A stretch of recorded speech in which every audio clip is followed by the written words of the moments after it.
Okay, ang ating pong pag-aaralan ngayon ay makikita natin, ayan, sa aklat ng Kawikaan. Ayan.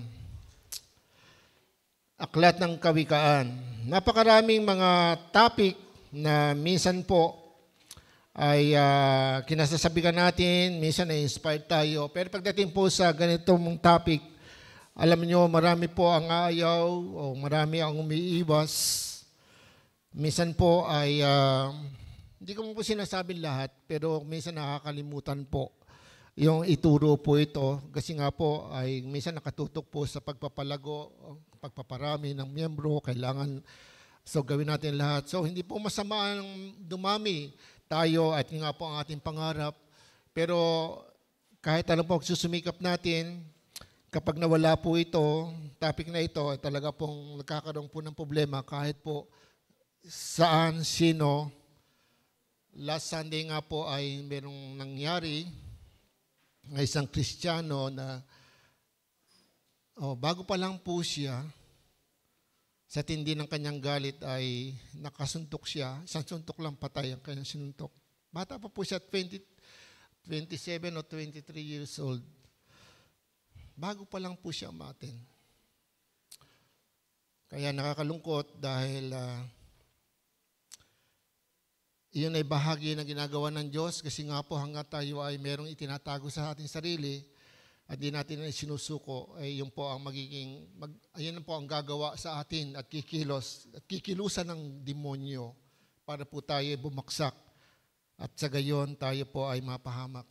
Kaya nga po ngayon nakakulong siya at nakakalungkot kasi nga po nakapatay at kahit po yun ay umiksi ang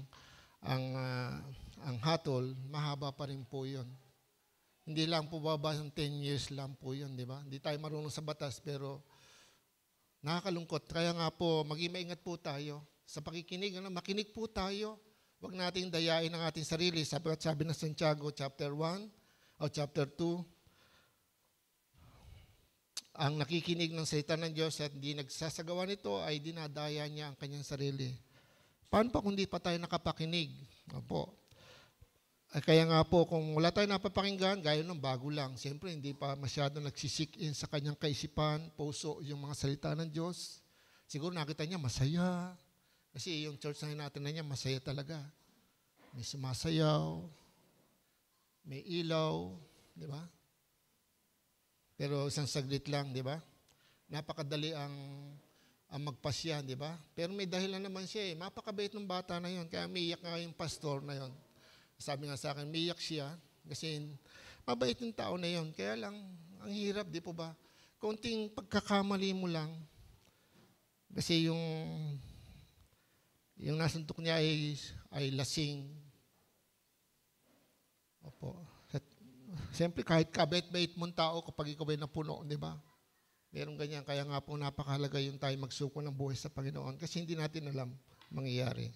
Okay, handa ka na bang makinig? Sabi mo sa katabi mo, handa ka na bang makinig? Okay. Ito'y para sa iyo, hindi para sa akin. Actually, ako lang ginagamit. Pero pati ako nakikinig sa sinasabi ng Panginoon. Makita natin ito sa Kawikaan chapter 28, verse 13.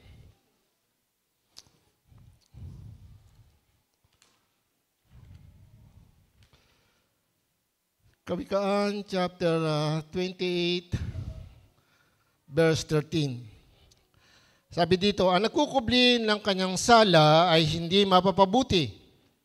Ngunit kahabagan ng Diyos ang nagbabalik loob at nagsisisi.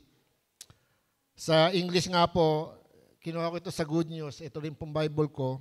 Sinulat ko na para malaki. Sabi dito, you will never succeed in life if you try to hide your sins. Confess them and give them up. Then God will show mercy to you. Amen. So, purihin ang Panginoon sa kanyang pagkabasa. So, ito po yung problema. Marami po sa atin ay namumuhay na hindi ko po alam. Tingnan mo yung katabi mo nga. Tingnan mo yung katabi mo. Alam ba lahat ang nasa kanya? Minsan nakangiti nga yan, pero hindi mo alam, di ba? Hindi mo alam nasa loob niya. Hindi mo alam yung problema niya. Di ba? Maliban na lang kung ito'y pagtatapat sa iyo. Kasi biblical naman yun sa Santiago chapter 5, di ba? Kung kayo nagkasala, pagtapat nyo yung kasalanan sa inyong kapatid at kayo panalangin at lahat kayo gagaling. So, meron tungkulin tayo, may accountability tayo sa bawat isa. Kaya lang, hindi nung ginagawa. Sapagkat yung iba, nahihiya. At yung iba, ayaw naman magsabi ng kasalanan, baka ako'y maging marites o maging issue ng chismisan. Di ba? Kaya marami po ang natatakot sa ating magsabi ng kanyang kasalanan. Magtapat. Kasi nga po yan ang kahinaan ng tao, lalo na sa Pilipinas. Kaya nga nung matin ako ng seminar about sa counseling, bakit nga ba ang hirap at maraming mga tao ang ayaw magpa-counsel?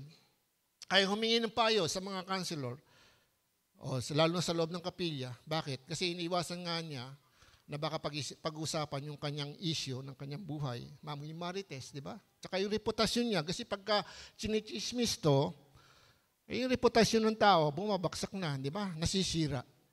Tingnan mo yung katabi mo. Ayan. Di ba, ang ganda na niya, ang pogi niya, di ba? Tapos ngayon, di ba? Pag may nalaman niya, ibang tao nakapintasan, di ba? Pogi pa naman. Ang ganda-ganda pa naman, di ba? Di ba? Nasisira yung reputasyon. Kaya nga yung sa Santiago, yung dila. Di ba? Nakasulat sa Bible yan. Kaya nga yung dila mo, bantayan mo yan. Nakakapugsa yan. Nakakasira yan ng malaking kagubatan. Malaki, nagagawa ng gawak niya. Konting pagkakamali mo lang. Ayan. Kaya nga po napakalaga, yung po ang ating pag-aaralan ngayon, yung about repentance. Sabi nga natin, repentance. So, repentance, pagsisisi. Bakit? Ano ba kasalanan ko? Minsan ganyan tayo eh. Pero hindi mo alam, may kasalanan ka.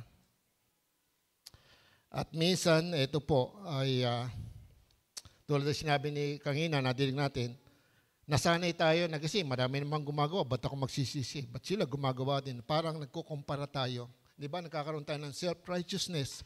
So, akala natin, okay lang yun. Marami namang gumagawa. Pastor nga, nakita gumagawa niyan. Minsan, pastor pa ginagamit, di ba? Kasi maraming issue nangyayari ngayon, na pati ang mga lingkod ng Diyos. Sabi nga po sa inyo, last Sunday, bino nga po niyo, di ba? Ang kabait-bait ng bata. Kaya nga, nagpapatuto po yung pastor. Talaga, kaya nung pinag-pray niya sa kulungan, umiiyak yung pastor. Di ba? Kaya tignan mo yung katabi mo. Di ba mabait ka? Sabi mo sa katabi mo. Di mo? Pero konting pagkakamali mo lang, di ba? Paano kung i-allow ng Diyos? Kasi nga alam ng Diyos kung sino tayo. Kaya nga huwag kang magkukubli ng iyong kasalanan. Kaya nga ito po yung pinamangatan natin. So, repentance is essential. Yung salitang essential, so, kung titingnan po natin, yan po ay meron pong pinagdiinan, sabi nga, yung lubhang kailangan, lubhang mahalaga. Ayan, mahalagang-mahalaga. So, repentance ay mahalaga. Ayan po. O lubhang mahalaga o mahalagang-mahalaga. Yan po ang tunay na sa ibang, pagtitingnan mo po sa mga dictionary. So, yung merong napakahalaga, yan, ang repentance. So, sa atin po, bakit pastor? Nag-repent na nga ako eh. Tinanggap ko nga na si Jesus Christ. So, sa mga baguhan, siyempre, pag ikaw ay nangaral ng salita ng Diyos, so, totoo po yun, talagang kailangan ng repentance, yung pagsisisi. Pero pag ikaw ay tumanggap sa Panginoon, at Kristiyano ka na, so, kanya, yun po nga po, kaya nga po, minsan, hindi na nga po ito napag-usapan, kasi nga busy na tayo sa maraming bagay. Pagpapalago, papaano ko ganito, papaano ganito. So yung mga practical o yung mga karunungang iba pa. So lahat naman yan makakatulong. Pero yung pagdating sa pagsisisi, nakalagasin natin, pagkaraan tayo makakilala sa Panginoon, tapos na, hindi tayo nakakasala. Doon ka nagkakamali.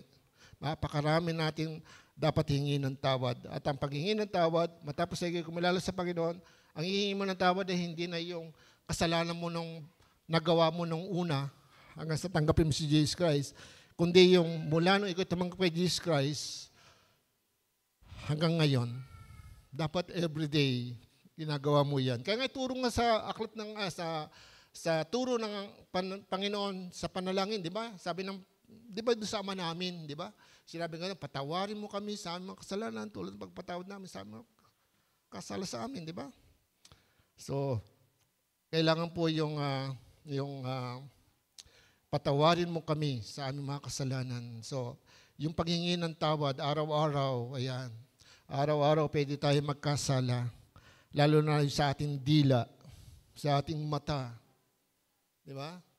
Kung ikaw nakikinig at meron kang cellphone, ayan, naku po, lalo kung nag-iisa ka na, ayan, nalulungkot ka, di ba? Wala kang magawa, anong nangyayari? Diyan kapag lalaroan ng demonyo, gagamitin ng kaisipan mo, diyan maglalanding ang demonyo, hindi lang natin alam. Kasi nga po, hindi natin inaalam. Kaya nga ngayon po, mga kapatid, makinig po tayo. Una, ang ibig sabihin po ng repentance dito po ay, ito po, kinuha ko po doon sa libro na binigay sa akin actually, meron po akong libro na binigay po yun sa akin nung kasama ko sa trabaho. Nung unang-una pa akong Kristiyano. Ang ngayon buhay pa po yun. Ito po yung sabi, repentance is change of mind that leads a change of the conduct. Ayan. Nakasulat ba dyan? Repentance is a change of mind that leads to a change of conduct. Ayan. Yung pagsisisi ay yung pagbabago ng kaisipan. At ito ang nagdadala sa atin sa pagbabago ng ating pag-uugali, ng ating asal. Yan, tingnan mo yung katabi mo. Ayan. Bumait na ba yan? O lumala? Sabi nga, lumala pa. Questionable po yon. Minsan magtatanong nga sa amin, nagtanong sa akin, paano yon? Nakakilala na siya, paano nga gagawin ganito? Paano kung siya, ayun nga. So sabi sa Bible, marami tayong masasabi doon. Matigas ang ulo niya. Hindi siya sumusunod. Hindi siya, pero kahit anong sabihin natin, maalaman natin yan kung hindi tayo magre-repent.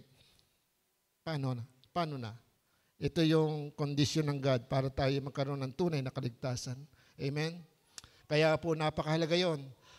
Tayo po ay magpatuloy na handang maghumingi ng tawad sa Panginoon, maliit o malaki man kasalanan yan. Una, repentance is essential to salvation. Ayan. Alam natin to, pero babasahin ko siya mga verses. Mahalaga ang kaligtasan sa kaligtasan ng pagsisisi. Ano ba? Matthew chapter 3, verse 1 and 2. Ito po ang sabi.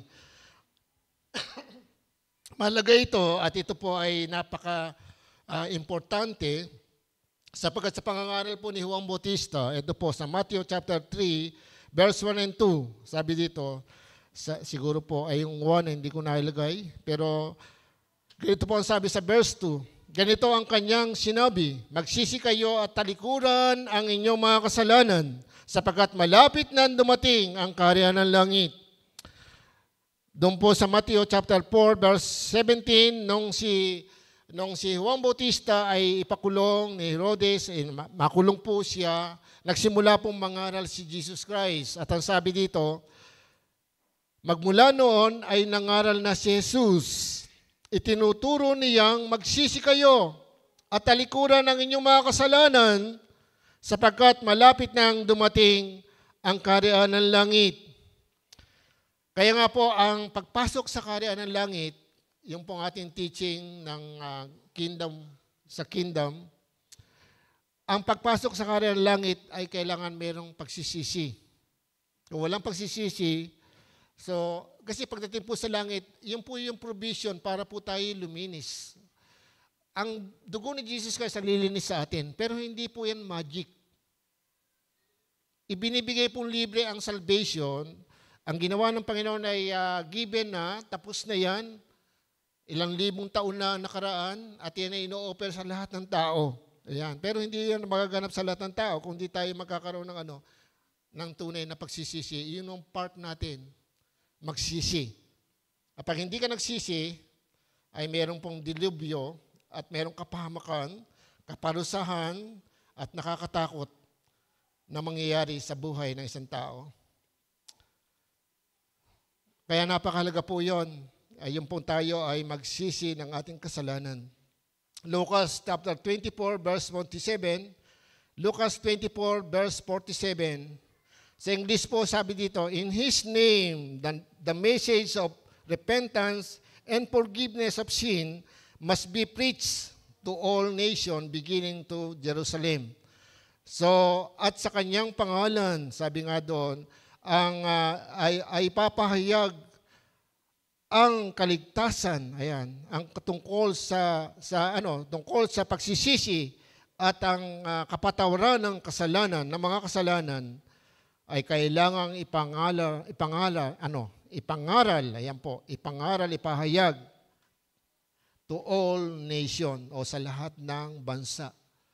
Kaya kung titingnan po nyo, dito lang sa bagay na ito, kung babasahin po nyo ito, ikaw ba nangangaral? Doon pa lang, di ba? Buong bansa nga yung pangangaral nga sa balita bagay, di pa natin nagagawa.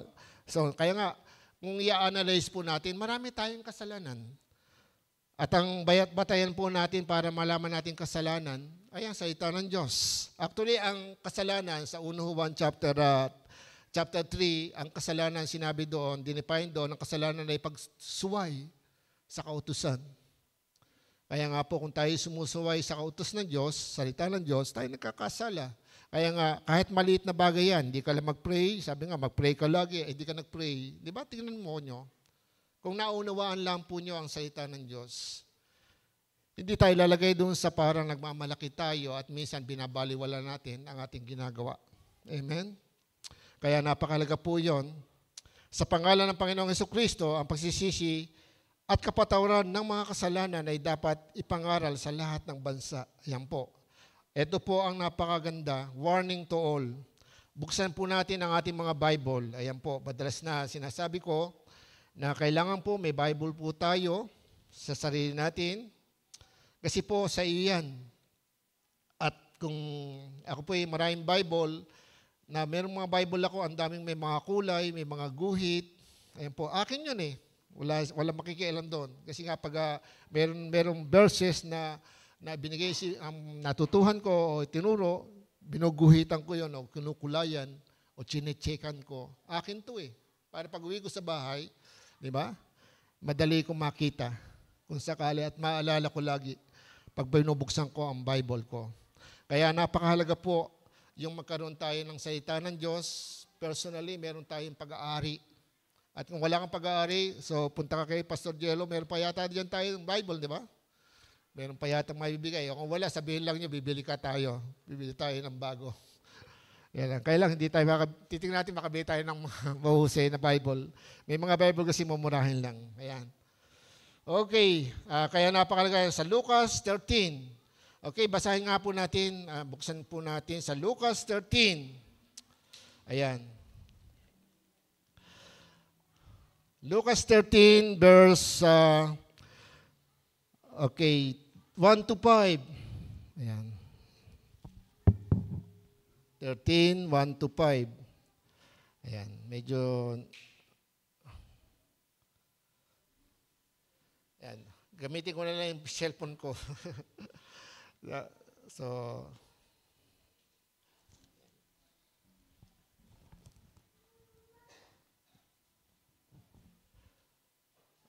okay, meron po ditong ayan.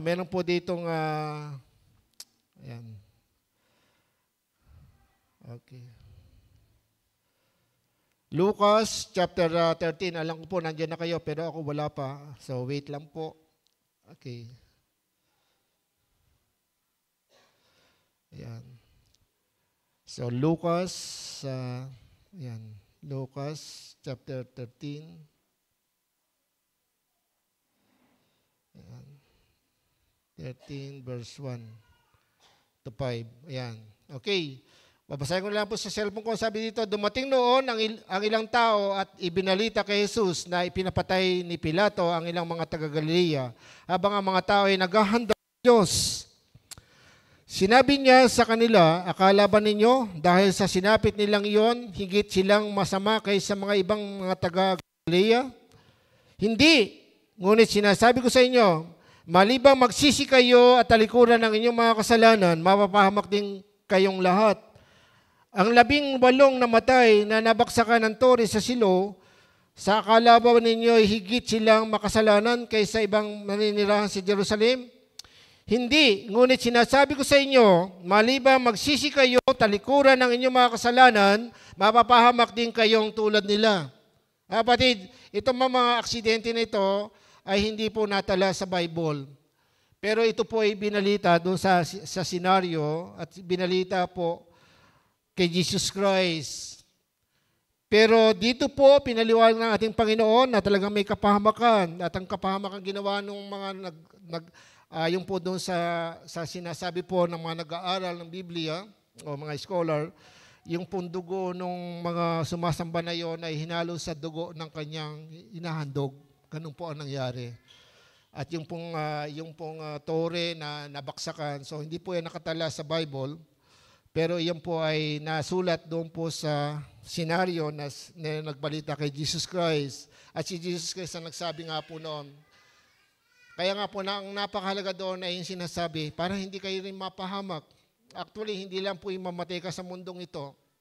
Kasi kung naniniwala po tayo may kabilang buhay, maliban na lang kung di ka naniniwala sa kabilang buhay, sa iyo na lang yan. Pero nakasulat, iyon po ang doon po tayo magtatagumpay. Tignan mo kung ano nakasulat. Sa batas po ay napakahalaga po yung testigo, yung testimony. Yung pong written na testimony, nakasulat po yan, at yung pong preba, yung po ang patunay na kung anong nagawa mong sala at kung ay kahatulan. So, ganoon din po sa pagharap natin sa Diyos, hahatulan tayo ng Diyos sa pamagitan ng Kanyang salita. Nakalagay po sa John chapter 12, kung babasahin po nyo. Sa Juan chapter 12, sa bandang huli, makikita po niyo yan. Hahatulan tayo ng Diyos sa pamagitan ng Kanyang mga salita. At ang mga salita na yun, laging pinapangaral at paulit-ulit na pinapangaral sa atin. Pero ano po ang ating ginagawa? Kaya nga po ito po ipaalala sa atin, mag-repent po tayo. Kung hindi po, sabi ng Jesus Christ, ang Panginoon nagsabi, mapapahamak kayong tulad nila. Yung kapahamakan sinasabi ng Jesus Christ dito, hindi lang yung kayo ma-aksidente sa mundong ito. Hindi lang sa mundong ito, kundi mayroong kabilang buhay. At yun ang tutok ni Jesus Christ, kaya nga siya namatay sa krus. Na lagi natin napapanood dito. Anong nadadaman nyo pag napapanood nyo pinapako si Jesus sa krus? Di ba kung minsan nagiging bato na yung puso natin? Kasi walang repentance, walang sorrow, walang kalungkutan. Bakit po? Kasi parang palabas na lang eh. Di ba? Hello? Nakukondisyon na yung isip natin.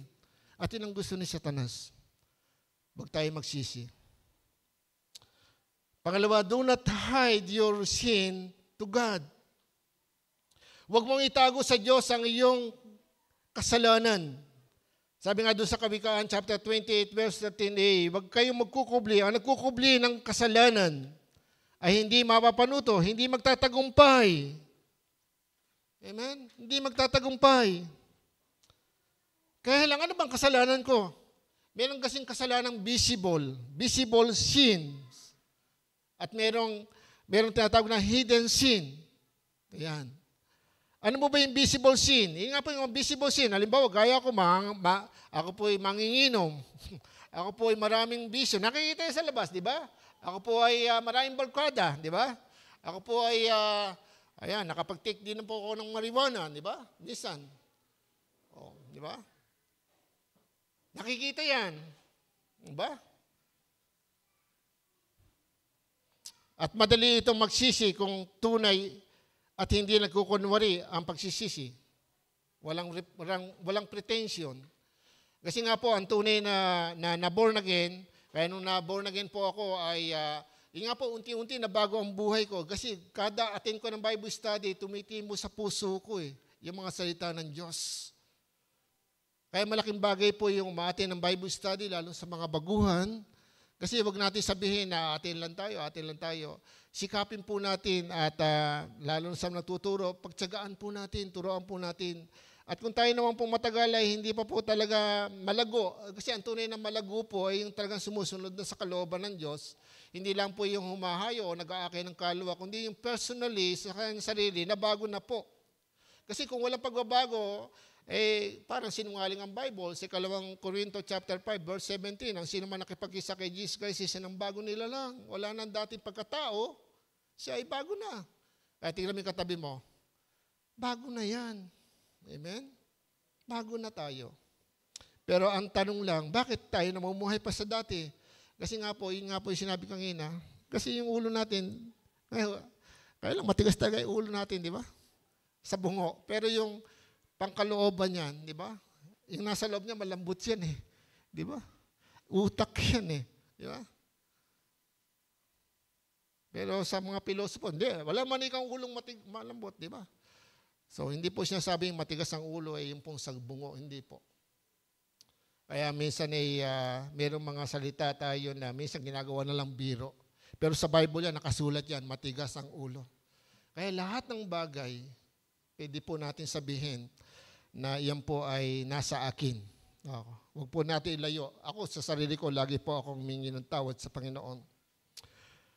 Hindi ako pwede magtago sa Diyos. Merong mga bagay na nakikita. Ano pa ba yung mga bagay na nakikita? Hindi po ba? So yun nga, ginagawa mo sa araw-araw. Sumasagot ka sa nanay mo. Diba? Nagdadabog ka. Diba? Ano pa yung mga kitang-kita na nagagawa mga natin sa labas? Mga simple lang, pero minsan binabaliwala natin.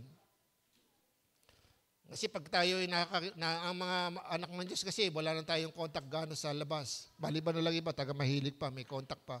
Na yun nga po, yung may barkada pa, kaya na minsan nasasabit pa. Minsan nasasabit sa drugs, may nasasabit pa sa kung ano-anong bisyo. Kahinaan ng laman. Kasi nga po, yun po yung sinasabi sa Bible, huwag natin paglaanan ng pita ng laman. Ibig sabihin, layuan mo na. Yun po ang tunay na pagsisisi. Magbabago ang iyong isip, hindi ko na gagawin to. Magpapasya ka na sa sarili mo. Yun ang tunay na pagbabago o pagsisisi. Kaya nga yung visible sin na nasa iyo, yan, madali yan makita eh. Halimbawa, bantayan kita, punta kita sa bahay nyo, tatanungin ko yung nanay nyo. Ang nanay nyo sasabihin yan, di ba? Sasabihin yan, kung ano yung ginagawa mo. Yung anak ko na yan. Hindi ko maintindihan eh. Di ba? Yung anak ko na yan. Naku, kahit hindi ko utusan yan. Di ba? Meron ganyan, di ba? May maganda at may pangit, di ba? Kasi nakikita. Pero yung hidden sin, ano ba yung hidden sin? Ayan. Ano ba yung mga hidden sin? Yung mga tago. Merong pagnanasa. Wow, pogi niya. Wow, ganda niya. Minsan, di ba? Iba yung motibo.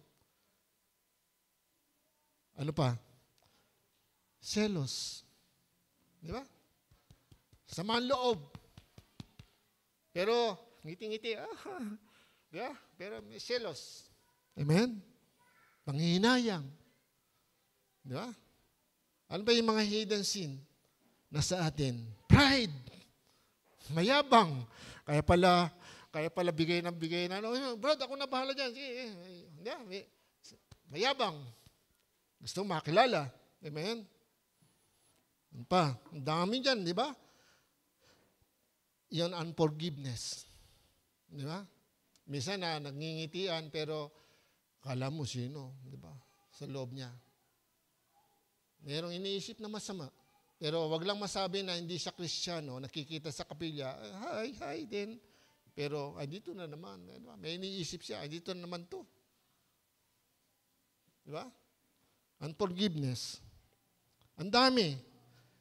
Yung ginagawa natin sa labas, sa barkada, yung mga ninanasa ng katawan natin, gusto natin.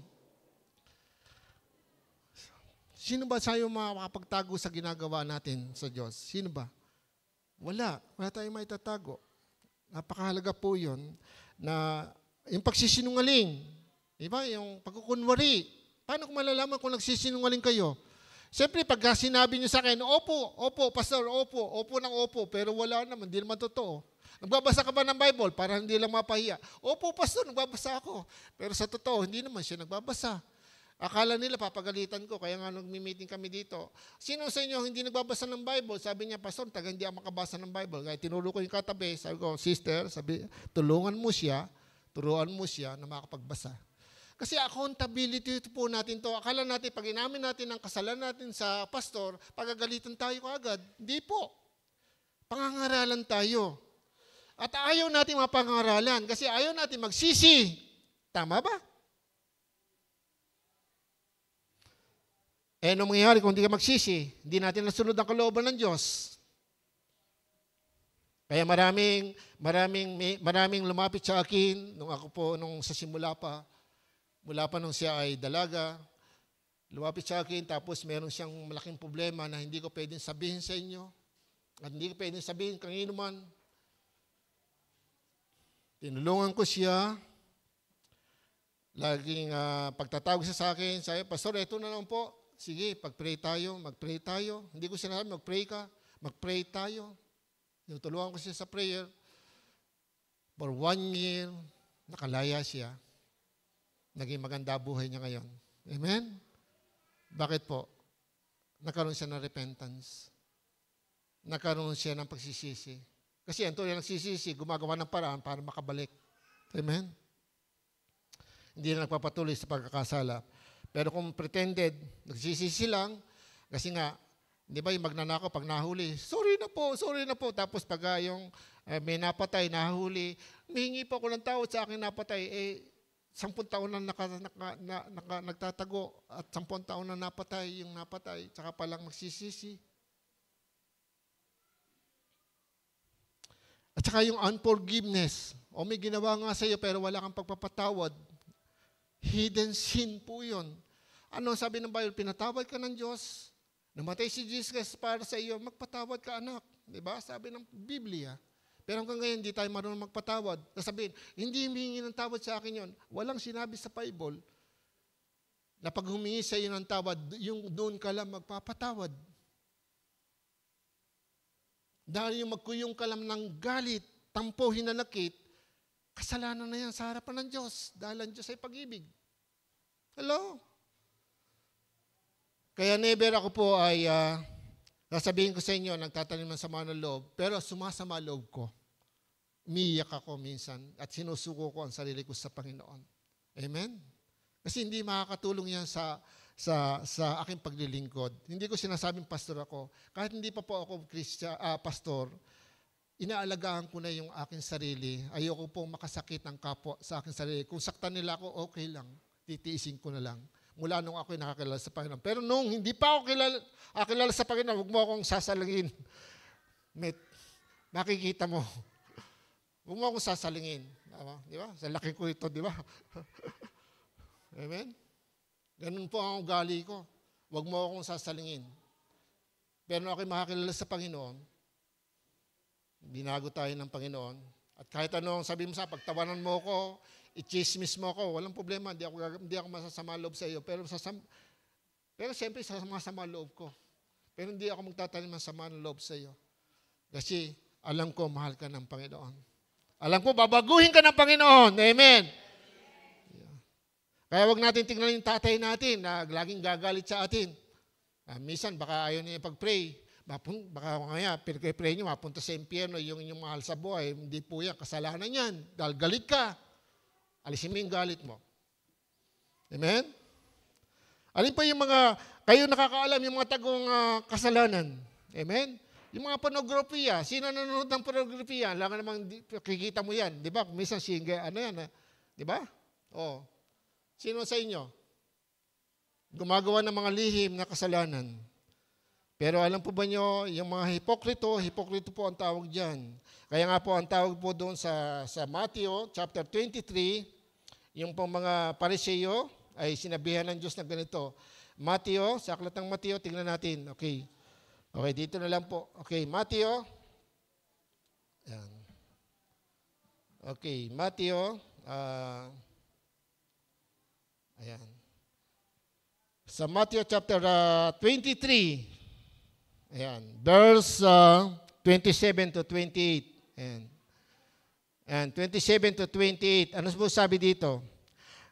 Kahabag-habag kayo mga tagapagturo ng kautusan. Ito sinabi niya sa mga Pariseo ni Jesus Christ. At ang mga Pariseo, mga mapagkunwari, ang katulad ninyo'y mga libingang pinaputi, magandang-maganda sa labas, ngunit ang loob ay bulok at puno ng kalansay. Ganyan kayo. Sa paningin ng tao ay mabuti, ngunit ang totoo ay punong-puno kayo ng pagkukunwari at kasamaan. Kaya yung mga hidden sin, mga kapatid, ito po yung mga bagay na hindi po alam ng pastor, hindi po alam ng leader, pero alam ng Diyos. Ilang nga kaibahan. Yung Diyos natin, alam lahat ng bagay. Kaya dito, pwede ko sabihin, ay sister, okay, ang ganda ng ginawa mo. Kaya pala ginawa lang yun, dahil nagpapa-impress lang, di ba? Meron palang mga gusto niya, magpapa-impress lang sa tao. Kaya ko yan, mahusay ako. Di ba? Pero kung naiintindihan niyo yung sinabi ng Diyos, ano man ang gagawin niyo, kumakain man kayo umiinom, gawin niyo ito sa ikararangal, kapupuri ng pangalan ng Panginoon. Amen? Dapat yun ang maging goal natin. Bakit ko ba ginagawa ito? Bakit ba ako naglilinis sa church? Bakit ko ba pinagtitiplan ng kape yung mga baguhan? Bakit ko ba silang iningitian? Bakit ko ba sila dalawin? Bakit ba ako mangangaral? Bakit ko ba iba-Bible study sila? Kasi gusto ko maparangalan ng Diyos. Diba? Kasi kung ang isang baguhan hindi natin didiligin ng panalangin, hindi pa panalangin, hindi iba-Bible study, paano siya lalago? Katulad natin kung tayo malago na. Di ba?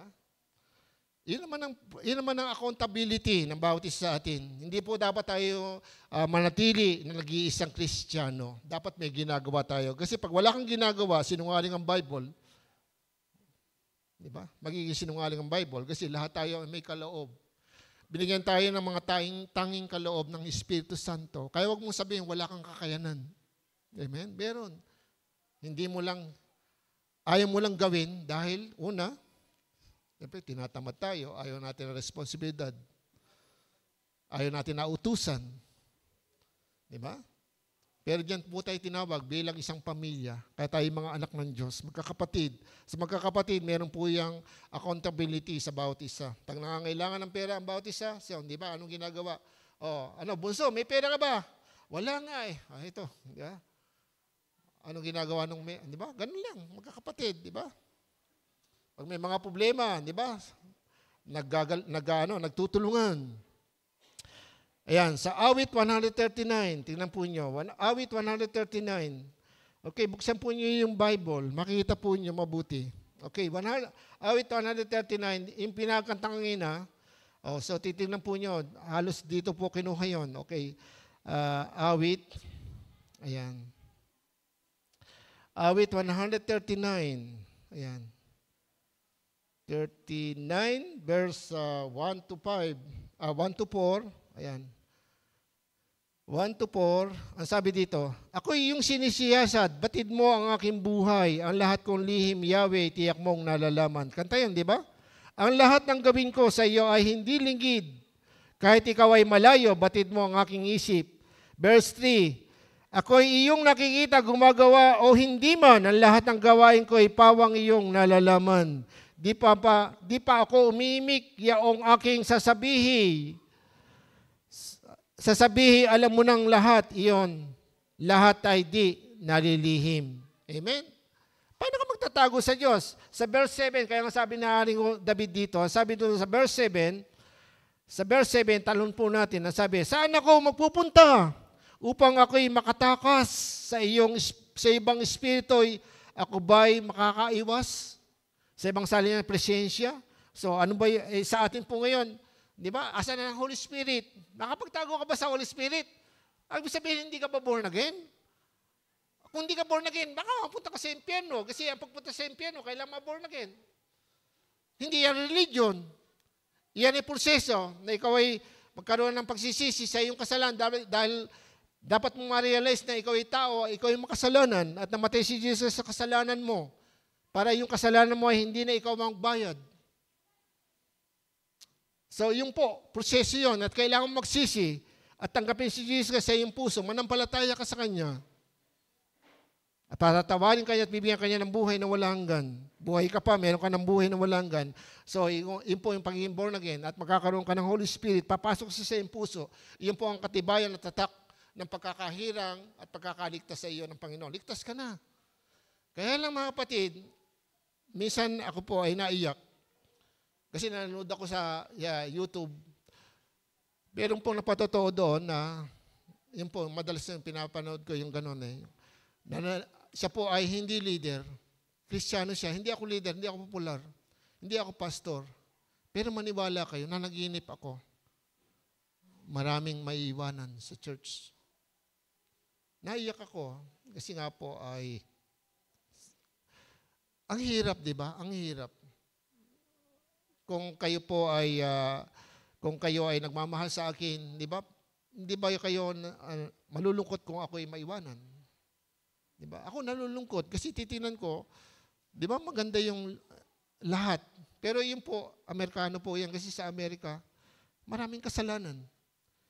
Naiyak ako kasi nga po yun nga po, at sinabi nga ni yung pong mga revivalist noong unang panahon, kaya nga yung pagsisisi, kailangan ito po ay ipangaral natin patuloy. Kasi po dito po tayo mapapanuto. Kasi yung nakakubling mga kasalanan, alang naglalabas niyan. Pero pag ipinapangaralan niyan, nakukumbing kasi may kapangyarihan ng salita ng Diyos. Hebrews chapter 4 verse 12, ang salita ng Diyos ay buhay at mabisa. May kapangyarihan to. Kapag narinig mo, makukumbing ka ng Holy Spirit na nasa iyo na ngayon. Hello? Kaya po mababago ang buhay ng isang tunay na Kristiyano. Pero kung ito'y tatalikuran mo at di paniniwala, pagtatawaran mo, nagmamak ka. Yung namumuhay ka sa mockery, yung bang inaalipusta mo, kinukutya mo ang Diyos. Bakit? Kasi pinabasa mo pa ulit-ulit, hindi mo pinaniniwalaan. Ano ibig sabihin nun? Kinukutya mo ang Diyos. Imbis na mag-repent ka, Lord, patawarin mo ako, hindi ko po nagagawa ito.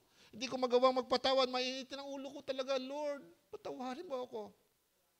Malaki ang pag-asa noon. Kasi siya nagtatago ng kasalanan. Laging galit, laging merong kaaway, laging nagtatampo, merong hinalakit, merong hinahanap, merong comparison. Kaya kung merong comparison, merong division in the heart. Magkakasama nga, pero, di ba? Paano ma-resolve yan? Kailangan natin repentance. Do not hide your sins to God. Huwag tayo magtatago ng kasalanan sa Diyos. So, yung visible sin, yung hidden sin, ano bang sin yan? Sin pa rin yan. Ano ba ibig sabihin ng sin? Kasalanan. Kahit sin, lagay mo ng ay, asin. Maging asin ka sana, wag sin. Ang sabi sa Bible. Katunog yun, asin. You are asin. Sa English yun, you are a salt. Kaya sa Tagalog, salt ano. Asin, sa English pala, salt. Minsan ganun po Masaya lang tayo pag mayroong mga bagay nakakatawa. Masaya tayo sa mga bagay na ginagawa natin. Wala pong masama daw kung ikaw po ay totoo. At wala tayong tinatagong kasalanan sa Diyos. Kasi doon po tayo mananagot. Napakahalaga po yun. At ang sabi nga doon sa kanina rin, narinig nyo, 1 chapter 1 verse 9. Ito po yung remedy at provision na binibigay ng salita ng Diyos para sa atin. Ngunit kung ipagtatapat natin sa Diyos ang ating mga kasalanan, maaasahan nating patatawarin niya ang ating mga kasalanan at lilinisin tayo sa lahat ng uri ng kasamaan dahil siya'y matuwid.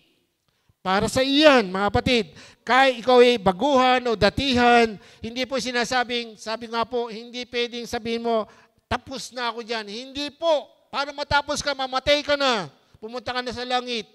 Doon wala nang pagkakasala.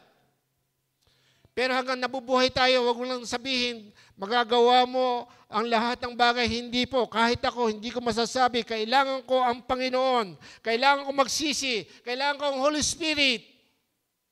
Kailangan ko salita ng Diyos. Dahil yan ang lakas ko. Kaya nakita po nyo, marami pong bumabaksak sa kasalanan kapag nagtatago ng kasalanan. Lalo pong bumibigat ang buhay at lalo po siyang malungkot. Hindi siya mahango sa pag-aalala. Yung nagtatago ng kasalanan. Totoo po. Kasi hindi makakilos ang Holy Spirit. Kasi yung fruit of Holy Spirit, kapayapaan, di ba? Love, peace, joy, di ba? Di ba? Kaya kung minsan, hindi po tayo marunong umibig sa kapwa. Hindi natin makita yung kalalagayan ng ating kapwa. Kasi nakita lagi natin yung sarili natin. Malungkot ako, kailangan ko ito. Kaya kung minsan hindi natin makita, wala na pala isasain siya. Kaya pala siya malungkot, namatayan pala siya. Minsan nawawala na tayo ng yung pong compassion.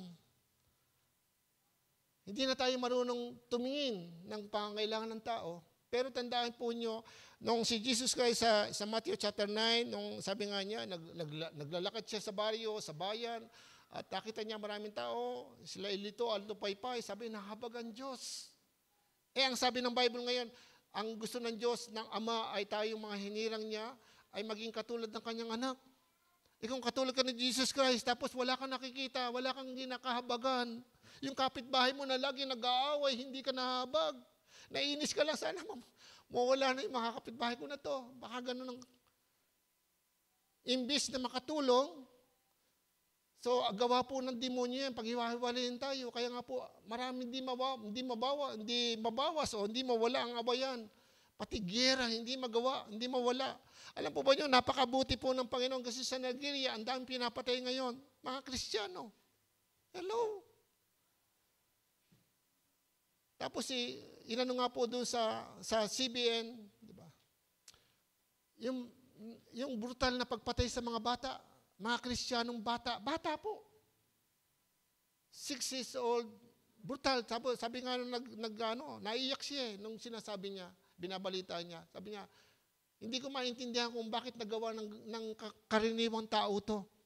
Dahil lang sa paniniwala, religion.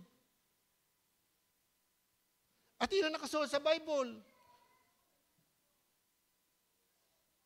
Kaya nga mga kapatid, wag po sanang pahintulot ng Panginoon, baka mamaya, di ba? Pag-pray tayo, baka mamaya pasakop tayo ng Diyos sa ibang bansa, tapos yung bansa na yun, laban sa Biblia, di ba? Alam natin, napakahirap.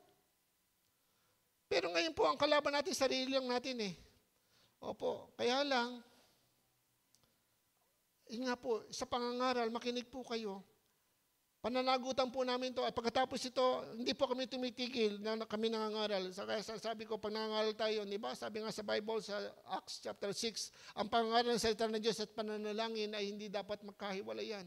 Tuloy-tuloy yan. Habang ikaw ay namahayo, lahat ang makita mong tao, problema nila, dali mo yung problema nila, panalangin mo. Bukod pa yung problema mo. Kaya mga kapatid, kung ako tatanungin niyo, marami kong problema sa sarili ko. Pero hindi ko iniaalis ang sarili ko, kailangan ko tumulong sa problema ng iba. Paano paraan? Panalangin. Hindi ko naman kayang bigyan kayo ng pera. Halimbawa, may nangailangan ng 1,000,000, may nangailangan ng 1,000. Pwede ko ba siyang bigyan? Di ba? Pwede. Bigyan ko siya 100. Ito, 200. Okay, bahala ka na susunod. Pwede yun, di ba? Pero kung sana mayaman tayo, lahat ng problema, gusto ko nga po yan eh. Matulungan eh. Lalo na ngayon, mag-eskwela. Kaya sabi ko, binibiling ko. Tingnan natin, may tinanong nga po ako doon sa isang kabila, sa ating church doon sa kabila. Sabi ko, ano ba yung size ng sapatos mo? Nakalimutan ko yung size. Kasi bala ko ibili ng sapatos eh. Kasi mura lang sapatos eh, di ba? Yung pang eskwela. Kasi minsan lang naman yun eh, di ba? Kasi naranasan ko sa amin, ang hirap eh. Yung mga anak ko, ang hirap talaga eh. Opo, buti na lang mabuti ang Panginoon, hindi ako humihingi, pero maraming tumatawag. Sabi ng mga kapatid ko, meron na ba siyang notebook? Ay, wala pa. Wala kasi kami pambili. Hindi ako humihingi. Pero sabi nga nung kapatid ko, sige, magkita kami sa Jollibee. Pag uwi niya, may payong pa, may bag pa. Hello?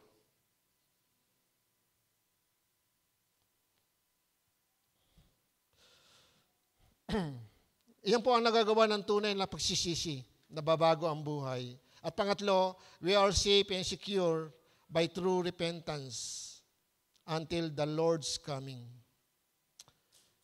Tiyak ang ating kaligtasan sa pamamagitan ng tunay na pagsisisi hanggang sa pagparito ng Panginoong Jesucristo. Doon sa Kawikaan chapter 13, 28 verse 13, doon po sa ating teksto, ano po sabi doon? Ang nagkukubli ng kanyang sala ay hindi mapapabuti. Ayan. Ngunit, kahahabagan ng Diyos ang nagbabalik loob at nagsisisi. Tatanggap tayo ng biyaya ng kanyang kahabagan. Amen? Yung biyaya ng kahabagan. Ang totoo, tayo inaligtas, sabi sa Tito, dahil sa kanyang habag, hindi sa ating mabubuting gawa. Tito chapter 3 verse 5. Yan ay nakasulat. Kaya nga kinahabagan lang tayo ng Diyos at mananagana yon kung tayo po ay nagre-repent. Napakahalaga po yun mga kapatid. Bago dumating ang Panginoon, kailangan po tayo ay nagsisi na. Kasi pag dumating ang Panginoon, nariyan na siya. Sabi, Lord, patawarin mo ako. Wala na po. Wala na pong pagsisisi pag nandiyan na ang Panginoon. Kaya nga pinaghahanda tayo, prepared, prepared, prepared. Yan po ang lagi sinasabi ng mga propeta sa buong mundo. Mag-prepare po tayo kasi darating ang Panginoon, hindi natin nalalaman, nakasulat sa Bible, para magnanakaw. Pero sinasabing malapit na sapagkat ang mga palatandaan nakikita na natin. Alin? Yung nangyari sa Israel. At pinaghahandaan na nga ngayon ang pagtayo ng second temple o third temple. Pag natayo na po yun, lalabas na Antikristo. Hello? Paano kung 20 years from now, darating ang Panginoon? Ay, 20 years from now pala, Pastor sa pagdating na lang ng mga 3 years na lang, tsaka ako magsisisi. Merong ganyan di ba? Yung i-enjoy muna niya yung kasalanan. Ganun ba yun? Paano kung hindi ka abutin ng 20 years bago dumating ang Panginoon, namatay ka? Saan ka pupunta? Amen? Saan? Ano po sabi ng 2 Pedro chapter 3, verse 9? Tingnan po nyo. Okay, 2 Pedro chapter 3, verse 9. Ito po warning sa atin ng Diyos. Ayan. So, 2 Pedro, ayan, 2 Pedro chapter 3. Ayan, chapter 3, verse 9. Ano po sabi doon? Ayan. Ang Panginoon na hindi nagpapabaya sa kanyang pangako gaya ng inaakala ng ilan, hindi pa niya itinutupad ang pangakong iyon alang-alang sa inyo. Binibigyan pa niya ng pagkakataon ng lahat na mapagsisi at tumalikod sa kasalanan sapagkat hindi niya nais na mapahamak, na may mapahamak.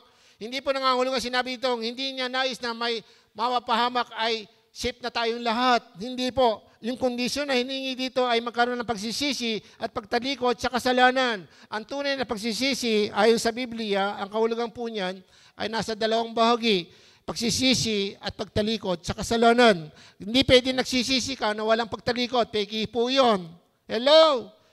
Yun po ay mali. Ang tunay na pagsisisi ay may pagtalikod ng kasalanan.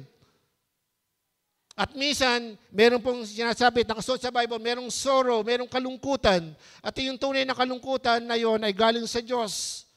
Kaya kung ikaw ay Kristiyano na, sabi nga kanina, kung ikaw ay Kristiyano, hindi ka pinalo. At kung pinalo ka man, hindi ka nalungkot. Hindi po tama. Baka mapahamak tayo, baka po tayo ay talaga hindi ligtas, sapagkat ang tunay na ligtas ay merong pusong mapapagpakumbaba. At sinusunod ang salita ng Diyos. Ang Biblia po ay maraming babala. Sabi nga ng Santiago chapter 4, lumapit kayo sa Diyos at lalapit siya sa inyo. Amen?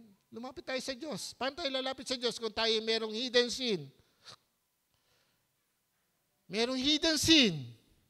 Invisible sin, wala na. Hindi na nakita sa iyo. Lagi nakita ka sa church.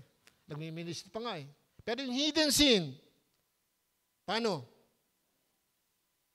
Di ba? Akala ba natin makakaiwas tayo sa Diyos? Ulitin ko, ako, hindi ko kayo kilala. Hindi ko alam ang laman ng puso nyo. Pero yung Diyos na ating sinasamba, hindi tayo pwede magtago. Iniisip mo pa lang, alam na ng Diyos. Gagawin mo pa lang, alam na ng Diyos yan. Kaya wala tayong magagawa kundi magsuko.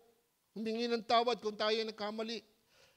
Lagi tayong humingi ng tawad, doon tayo mapapabuti. Sabi mo, magsasucceed, magpapabuti, magtatagumpay. Gusto natin magtagumpay. Makalaya sa kasalanan. Sino magkapalaya sa atin sa kasalanan? Sabi ng John chapter 8, verse 36, ang malaya ng anak ay tunay ngang malaya. Tinanggap mo siya sa iyong puso, malaya ka na ngayon.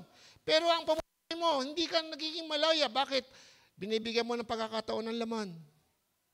Gusto ko ito. Ito ang gusto ko, ito pagkaunawa ko. Laging sarili mo ang iniintindi mo. Hindi mo iniintindi yung salita ng Diyos. Dahil ang kaparaanan ng Diyos, ang kaisipan ng Diyos, ang karunungan ng Diyos, ay hindi mo karunungan. Amen? Pailalim ka. May hiningi ka ngayon. Hindi pa natanggap, mag-wait ka. Hindi mo alam kung kailan. Huwag ka mainggit. Buti pa sila, may kotse na. Ako, wala pa hanggang ngayon. Huwag ka mainggit. Maghintay ka. Meron sa iyo. Darating yan. May panapanahon. Amen? Gusto natin, pag nakakita, ako nga, sana, buti pa siya. Ba't ako wala pa? Di ba? So, antayin mo na lang para sa iyo. May darating sa iyo. Baka hindi lang kotse. Di ba? Baka bigyan ka pa ng mansyon. Hello? Kaya napakahalaga po yan, mga kapatid, na tayo po lahat ay magpakumaba. Kaya nga sabi nga, paalala sa atin ng Panginoon, ay tayo po ay laging magpatuloy sa paghingi ng tawad.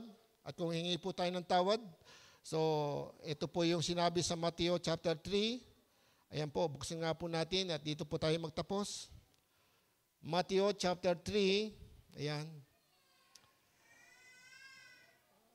Verse 7 to 8. Ano po ang sabi dito? Tumayo po tayong lahat.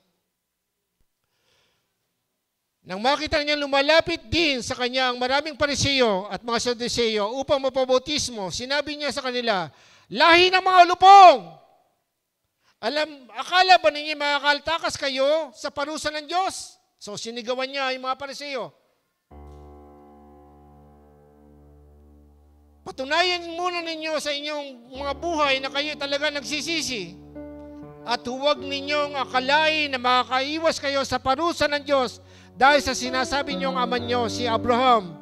Sinasabi ko sa inyo, kahit ang mga batong ito, sa mga batong ito ay makakalikha ang Diyos ng tunay na mga anak ni Abraham. At ito yung tinutukoy po ngayon sa huling panahon. Lahat po tayo ituturing na anak ni Abraham, lahi ni Abraham, dahil kay Jesus Christ.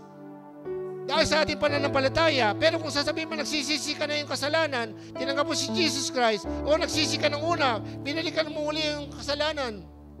Ay yung kasalanan, nagmamaka sa harapan ng Diyos, tinutuya mo ang Diyos. At hindi ka namumuhay sa kasalanan, sa kanyang salita.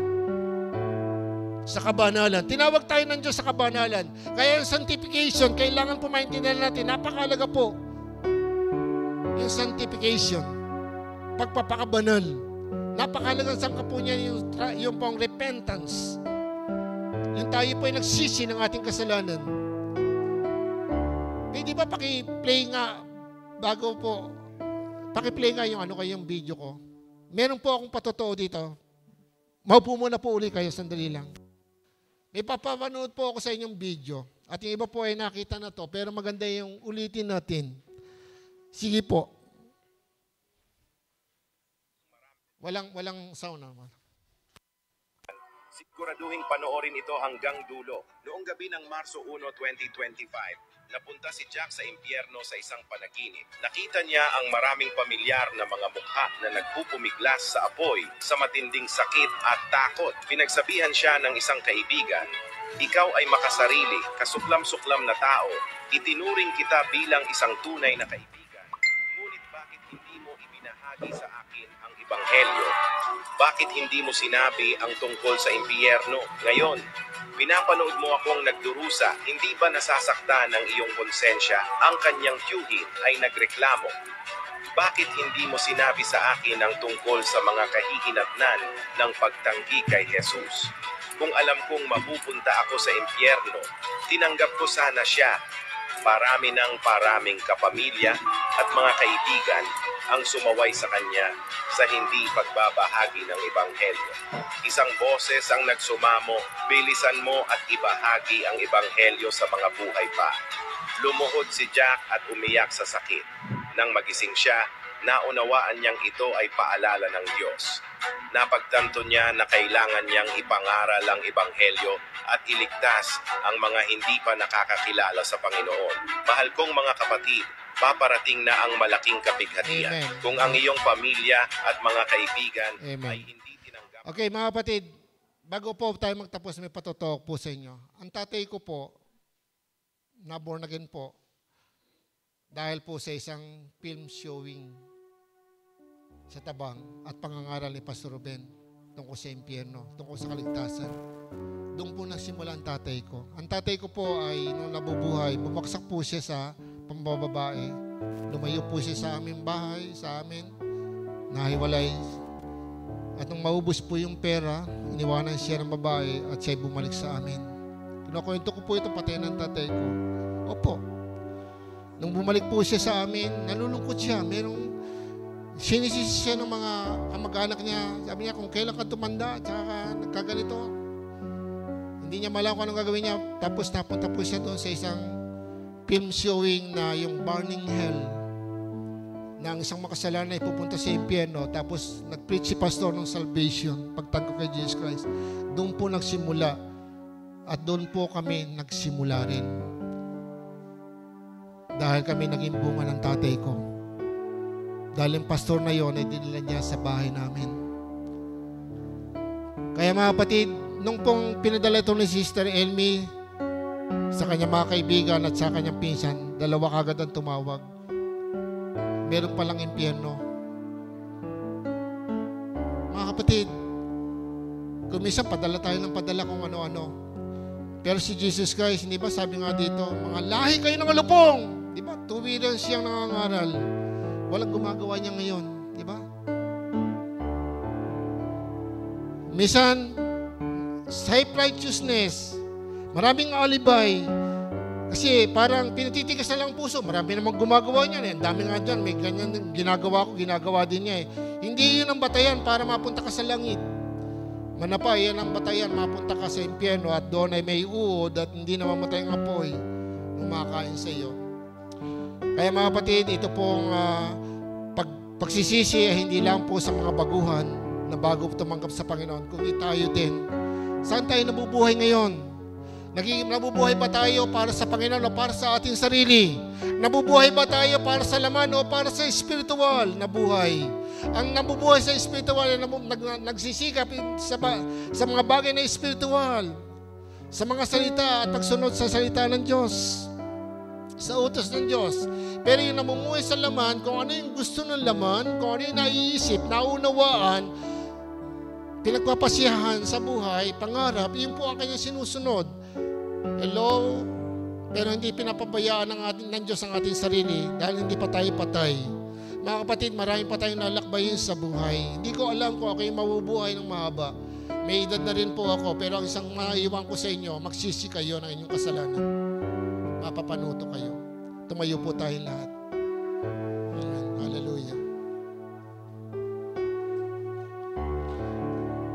Kung hindi po tayo magsisisi, kahit po madinig ka, napakaraming sermon na dinig mo, napakaganda, nakakatawa, nakaka-inspire, nakaka-lift up ng pananampalataya, pero kung wala po ang tunay na pagsisisi at meron kang hidden sin, yan ang hindi nawawala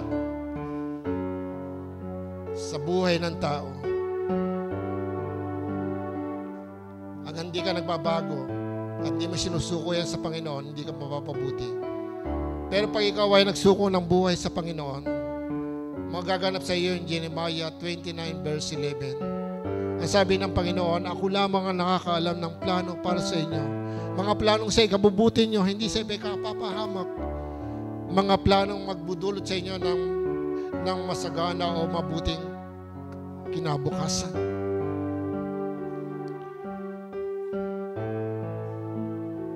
Sa iyong pag-aasawa, kung ikaw ay kabataan, sa iyong pag-aaral, ikaw ay gagraduate, makakapagtrabaho, papatnubayan ka ng Diyos. Ang mga pangarap mo para sa iyong mga pamilya ay pagkakaloob yan dahil nais ng Diyos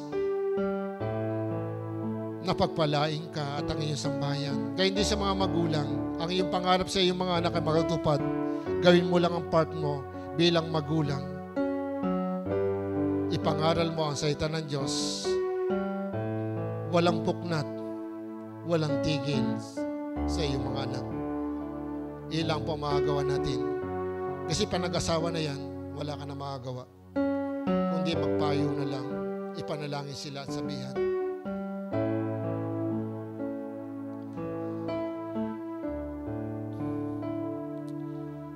Kaya kung ikaw ngayon ay merong problema, gusto mong makalaya, at minsan ang problema natin, pinatawad ka na ng Diyos, pero namumuhay ka doon sa guilty sense.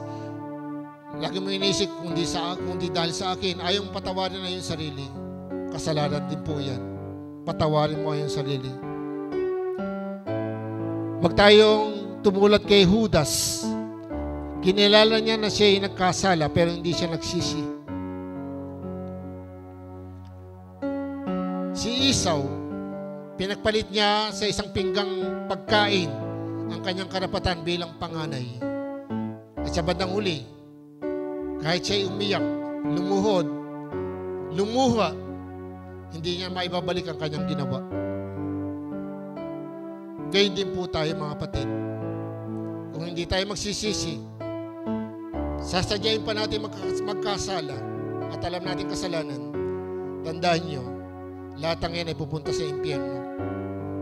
Pero kung tayo nagkasala, tumingin ng tawad, yan po yung burden ng Diyos doon sa 2 Pedro chapter 3 verse 9. Hindi pa niya magawa ang pagparito ng Panginoon dahil nais niya na tayong lahat ay mapagsisi, tumalikod sa kasalanan sapagkat ayaw niya mapahamak ang marami.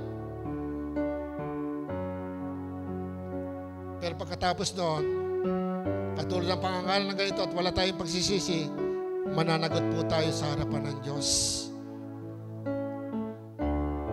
Pero mananatili ang kanyang pag-ibig hanggang sa ngayon. Samantalahin po natin. Sapagkat ang parito ng Panginoon, wala na po awa, kundi puot na ng Diyos ang babaksak sa lupa. At lahat ng tumatanggi at ayaw sa Panginoon ay parurusahan. At ang nagsasabing Kristiyano pero hindi totoo, sila'y maiiwanan din at parurusahan. Kaya ngayon po, isuko natin patuloy ang sarili natin sa Panginoon. Ang nagkukubli ng kanyang sala o kasalanan ay hindi magtatagumpay. Hindi mapapabuti, kundi mapapasama pa kahit sa buhay na ito. Sige po, kung tayo po ay nais natin magsuko, taas natin ang ating kamay. Sa Panginoon tayo po ay manalangin. Sabihin natin, Ama, patawarin mo po ako. Sige po, ikaw ang nakakaalam kung merong hidden sin. Maaaring yung mga visible sin na isuko mo na. Sige po, Ama, patawarin mo po ako. Sa galit, sa tampo, sa inakit, sa pride na nasa akin, kayabangan, pagmamataas, kasinungalingan, masamang pag-uugali, kaisipan, patawarin mo po ako, Panginoon. Hallelujah. Purihin ka, O Diyos. Purihin ang dakilang pangalan, O God. Ama, maraming salamat po, O Diyos. Dalayan ko po, Ama, na ikaw ang gumawa sa amin. Panginoon, patuloy mo, O Diyos, na patunayan na ang iyong salita ay makapangyarihan. At ikaw ay makapangyarihan sa lahat, O Diyos. Ama, babawaan mo ng apoy ang bawat isa at puknawin mo ang lahat ng kamihana sa amin. Patawarin mo po kami mula po sa akin, O Diyos, sa lahat ng aming mga kasalanan. At dalayan ko po, Ama, sa lahat na nakakinig ng salitang ito, O Diyos, maging mga baguhan o datihan at hindi pa kumikilala sa iyo, Panginoon. Lord, isa lang ang iyong nais na ang lahat ng tao at makarinig ng iyong mabuting balita ay magsisi at tumalikod sa kasalanan at manumbalik sa iyo sa pamamagitan ng aming Panginoong Jesucristo. Kaya, Ama, andalain ko po, marami ang maligtas. Tulad ng pangako mo, dahil ito'y ginawa na ng aming Panginoong Jesus sa krus. Ang kanyang kamatayan sa krus, ang kanyang dugo ang lilinis sa aming mga kasalanan. Patatawarin kami sa aming mga kasalanan kung kami ay mananampalataya at tatanggapin namin ang katotohanan ito sa aming buhay, sa aming puso.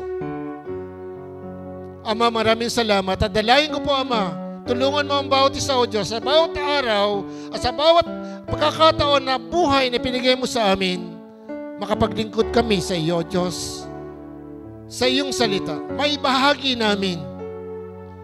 Paniwalaan kami ng mga taong nakapaligid sa amin sapagkat pinamumuhay namin ang iyong salita. At Lord, babalaan mo, Panginoon, ang marami sa pamagitan namin na merong impyerno, merong kaparusahan sa kabilang buhay,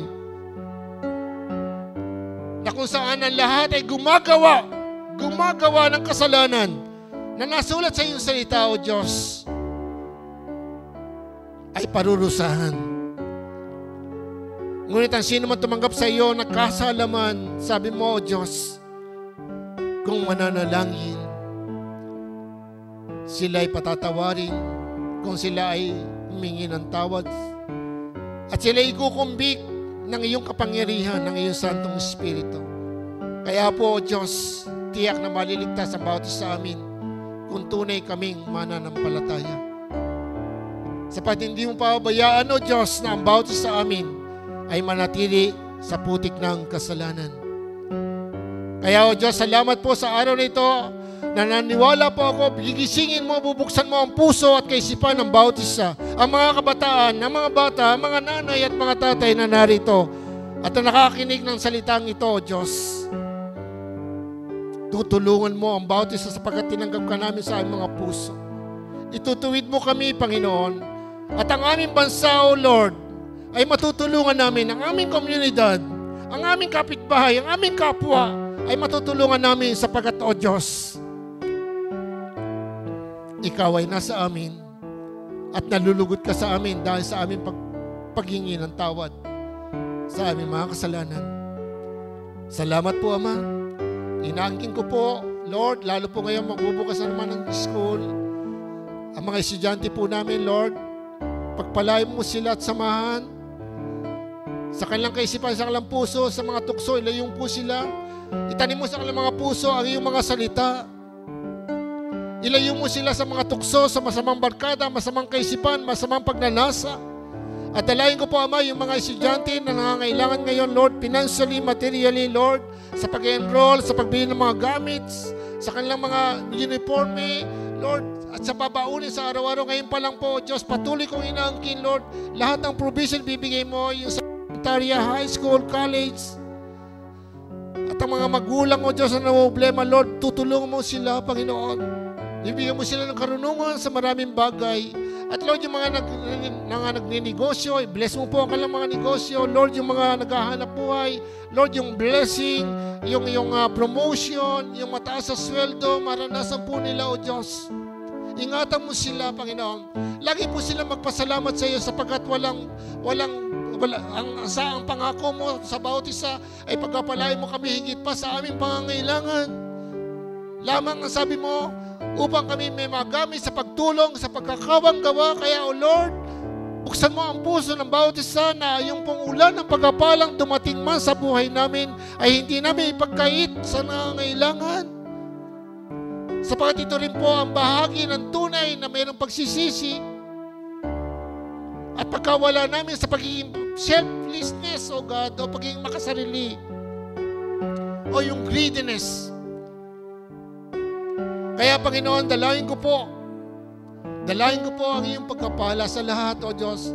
At sa lahat ng may mga karamdaman, Lord, dalangin ko po, tulad ng sinabi, kami ay gumaling sa pamagitan ng iyong mga sugat, Lord. Dumadalangin po ako sa lahat ng may mga karamdaman at sa lahat po nakikinig na mensaheng ito. In the name of Jesus, dalangin ko po ang iyong pagkapagaling sa banal na dugo at sa pangalan ng aming Panginoong Jesus, O God. Inaangkin ko po ang iyong pagkapagaling, O Diyos. Ama, maraming salamat po, purihin ang dakilang pangalan. Salamat po sa lahat ng mga mensahe mo sa araw na ito na bigay mo sa amin sa panibagong buwan ng June, O God, ng 2025. At Lord, samahan mo kami patnubayan sa bawat araw, O Diyos. Ilayo mo kami sa lahat ng masama. Bagkus, Panginoon, kami po ay iyong pagpalain at maging pagpapala po kami sa marami. Ito po ang aming hiling at dalangin. Maraming salamat po, O Diyos. Sa pangalan po ng aming Panginoong Jesus, ito po ang aming sama-samang dalangin. Amen and amen. God bless you.